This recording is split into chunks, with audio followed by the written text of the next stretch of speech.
ಏನು ಈ ದಿನ ಮೈಸೂರು ಮಹಾನಗರದಲ್ಲಿ ಬಲಗೈ ಸಮುದಾಯದಿಂದ ಇಡೀ ದಲಿತ ಸಂಘಟನೆಗಳ ಒಟ್ಟುಗೂಡಿ ಜ್ಞಾನಪ್ರಕಾಶ ಸ್ವಾಮೀಜಿಯ ನೇತೃತ್ವದಲ್ಲಿ ಹಾಗೂ ಹಿರಿಯರಾದಂಥ ಪುರುಷೋತ್ತಮ ದಲಿತ ಮುಖಂಡರ ನೇತೃತ್ವದಲ್ಲಿ ಈ ದಿನ ಒಳ ಮೀಸಲಾತಿಯ ಏನು ಜಾತಿ ಗಣತಿ ನಡೀತು ಆ ಜಾತಿ ಗಣತಿಯ ವರದಿಯನ್ನು ನ್ಯಾಯಮೂರ್ತಿ ನಾಗಮಾನ್ ದಾಸ್ರವರ ವರದಿಯನ್ನು ಕ್ಯಾಬಿನೆಟ್ನಲ್ಲಿ ಸಬ್ಮಿಟ್ ಮಾಡಿದಂಥ ನಂತರ ಮೀಡಿಯಾ ಮತ್ತು ಆನ್ಲೈನ್ಗಳಲ್ಲಿ ಹಾಗೂ ಫೇಸ್ಬುಕ್ಕು ಈ ಥರದ ಯೂಟ್ಯೂಬ್ಗಳಲ್ಲಿ ಅದರ ವರದಿಯನ್ನು ಏನು ಪ್ರಸಾರ ಮಾಡಿದ್ದಾರೆ ಆ ವರದಿಯನ್ನು ಆಧರಿಸಿ ನಮ್ಮ ಏನು ಈ ಜಾತಿ ಗಣತಿಯ ಸಂದರ್ಭದಲ್ಲಿ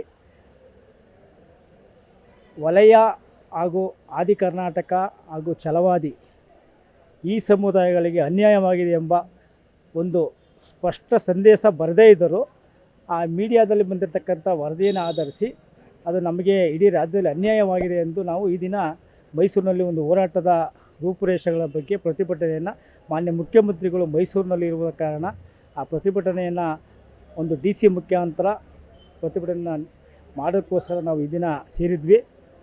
ಬಂಧುಗಳೇ, ನಾವೇನು ಈ ಒಳ ಮೀಸಲಾತಿಯ ಸಂದರ್ಭದಲ್ಲಿ ಜಾತಿ ಗಣತಿಯ ಸಂದರ್ಭದಲ್ಲಿ ನಾವೇನು ಅವೈಜ್ಞಾನಿಕವಾಗಿ ಜಾತಿ ಗಣತಿಯನ್ನು ನಮೂದನಾಗಿದೆ. ಆ ನಮೂದಾಗಿರೋದು ಸ್ಪಷ್ಟವಾಗಿ ಬಲಗೈ ಸಮುದಾಯಕ್ಕೆ ವಲಯ ಸಮುದಾಯಕ್ಕೆ ಅನ್ಯಾಯವಾಗಿದೆ.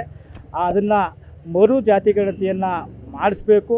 ಹಾಗೂ ಟೆಕ್ನಿಕಲ್ ಇಶ್ಯೂನಿಂದ, ಯಾಕೆಂದರೆ ಆಧಾರ್ ಕಾರ್ಡನ್ನು ಆಧಾರ್ ಕಾರ್ಡ್ ನಂಬರ್ ಎಂಟ್ರಿ ಮಾಡಿದ್ರೆ ಮಾತ್ರ ಅದು ತಗೋತಾಯಿತು. ಅಂಥ ಸಂದರ್ಭದಲ್ಲಿ ಜಾತಿ ಗಣತಿಗೆ ಬಂದಂಥ ಅಧಿಕಾರಿಗಳು ಸಹ ಅದರಲ್ಲಿ ತಪ್ಪಾಗಿ ನಮೂದಿಸಿರಬಹುದು ಅನ್ನೋ ಕಾರಣದಿಂದ ತಪ್ಪಾಗಿ ಆಗಿದೆ. ಯಾಕೆಂದರೆ ಅಧಿಕಾರಿಗಳು ಎಷ್ಟೋ ಜನಕ್ಕೆ ಜಾತಿ ಗಣತಿ ಬಗ್ಗೆ ಮಾಹಿತಿಯೇ ಇರಲಿಲ್ಲ. ಯಾಕೆಂದರೆ ಇದು ಜನರಲ್ ಜಾತಿ ಗಣತಿ ಅಲ್ಲ, ಇದು ಒಳ ಮೀಸಲಾತಿ ಸಂಬಂಧ ಶೆಡ್ಯೂಲ್ ಕಾಸ್ಟ್ ಮತ್ತು ವಲಯ ಬಲಗೈ ಇದನ್ನು ಎಂಟ್ರಿ ಮಾಡೋಕ್ಕೋಸ್ಕರ ಮಾಡಿದಂಥ ಗಣತಿಯಲ್ಲಿ ಎಷ್ಟೋ ಜನ ನಮ್ಮ ಜಾತಿಯ ಬಂಧುಗಳು ಅವರು ಎಲ್ಲೆಲ್ಲಿ ನಗರ ಪ್ರದೇಶಗಳಲ್ಲಿ ವಾಸ ಮಾಡ್ತಾರೆ ಅಂಥ ಕಡೆ ಅವರು ಜಾತಿಯನ್ನು ಹೇಳ್ಕೊಳ್ದೆ ಎಷ್ಟೋ ಜನ ನಮ್ಮಲ್ಲಿ 30% 40% ಗಂಟ ಇನ್ನೂ ಅದನ್ನು ನಮೂದನೆ ಮಾಡೋಕ್ಕೆ ಮಿಸ್ ಆಗಿದ್ದಾರೆ. ಆದರೆ ದಯಮಾಡಿ ಮಾನ್ಯ ಮುಖ್ಯಮಂತ್ರಿಗಳಲ್ಲಿ ನಮ್ಮದೊಂದು ಮನವಿ, ಯಾಕೆಂದರೆ ನಮ್ಮ ಇಡೀ ಬಲಗೈ ಸಮೂಹ ತಮ್ಮ ಚುನಾವಣೆಯಲ್ಲಿ ಕಾಂಗ್ರೆಸ್ ಸರ್ಕಾರ ಅಧಿಕಾರಕ್ಕೆ ಬರೋಕ್ಕೆ 95% ಇಡೀ ರಾಜ್ಯದಲ್ಲಿ ಬಲಗೈ ಸಮುದಾಯ ಕಾಂಗ್ರೆಸ್ ಪರ ನಿಂತಿದೆ. ಇದೇ ಏನು ವಲಯ ಸಮುದಾಯಕ್ಕೆ ಮಿಗಿಲಾಗಿ ಇರ್ತಕ್ಕಂಥ ಮಾನ್ಯ ಈ ಎಡಗೈ ಸಮುದಾಯ BJP ಪರ ನಿಂತಿದೆ.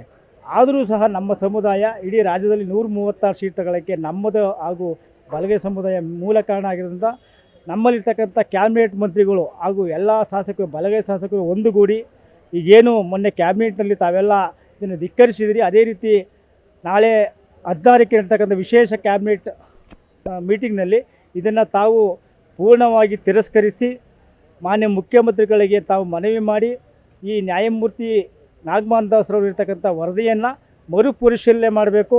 ಹಾಗೂ ಇದನ್ನು ಆನ್ಲೈನಲ್ಲಿ ತಾವೇನು ಸಬ್ಮಿಟ್ ಮಾಡಿದರೆ ಅದನ್ನು ಎಲ್ಲರ ಮೊಬೈಲ್ಗಳಿಗೆ ಆ ವರದಿ ಬರಬೇಕು ಅನ್ನೋ ಕಾರಣಕ್ಕೆ ತಾವು ಅದನ್ನು ಧಿಕ್ಕರಿಸಿ ಮುಂದೆ ಇದನ್ನು ಸಂಪುಟ ಉಪಸಮಿತಿ ರಚನೆ ಮಾಡಿ ನಮ್ಮ ಬಲಗೈ ಸಮುದಾಯಕ್ಕೆ ಈ ರಾಜ್ಯದಲ್ಲಿ ಹೆಚ್ಚು ಜನ ಇರ್ತಕ್ಕಂಥ ಅವರಿಗೆ ಪರ್ಸೆಂಟೇಜಲ್ಲಿ ಜಾತಿ ಬರೋ ನಿಟ್ಟಿನಲ್ಲಿ ತಾವೆಲ್ಲ ಒಂದಾಗಿ ಬಲಗೈ ಸಮುದಾಯವನ್ನು ಎಚ್ಚೆತ್ತುಕೊಳ್ಳುವ ನಿಟ್ಟಿನಲ್ಲಿ ತಾವು ಒಂದಾಗಿ ಕೆಲಸ ಮಾಡಬೇಕು.